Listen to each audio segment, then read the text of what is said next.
Pinanganak ko si Jana noong October 21, 2006. Ngayon, nung pinanganak ko siya, wala ang papa niya, kaya ang salayingin lang ako pinanganak. Nung si Jana habang lumalaki, nakikita ko namang siya ay isang mabait na bata.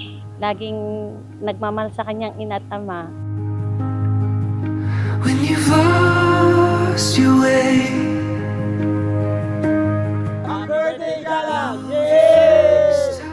I pray that your life be safe, successful, and endless opportunities. And I hope you still embrace life with respect, kindness, and hope for the future.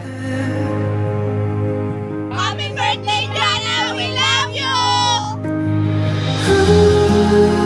We had so much fun, Ate Jan. I hope you'll carry all those happy times with us as we grow older. Always remember that we're here for you no matter what. Even though we miss you most of the time, we're always here to listen and offer a shoulder to lean on.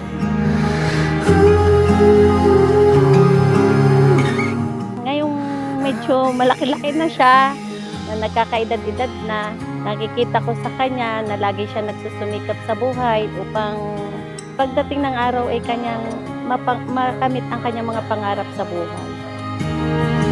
when your heart finds a home, Sana po ay mahalin mo inyong mga magulang, ang dalawa mong kapatid, at wag mo nang, alam mo na, study first, tapusin mo na ang pag-aaral para yung iyong dreams ay iyong makamit. to you forever. In stepping into adulthood, you'll face new responsibilities, but also new opportunities to grow. Trust in God's guidance when life becomes uncertain or overwhelming. Remember that His plans are perfect. Even we don't fully understand it, lean on your faith and never forget that you are deeply loved and divinely equipped to face whatever comes to your way. No, napakaganda mo sa kung ano ka ngayon. Or hindi dahil sa magaganda mong gamit, magaganda mong kasuotan, sa mga makeup mo, but inside your heart. And may the good Lord bless you. Happy birthday again. And I'm so happy to be your sister, even though we sometimes fight a lot. And that I hope you enjoy your birthday. Happy birthday once again, Ate. I love you! When the time finally comes,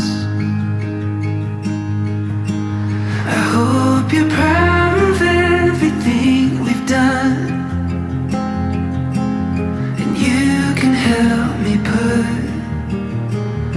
one foot in front of the other.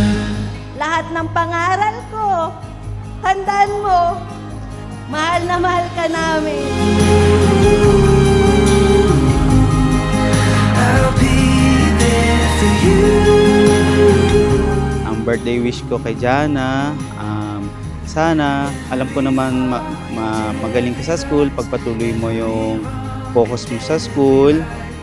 Sana, iwasan mo na mag-boyfriend. I'll be there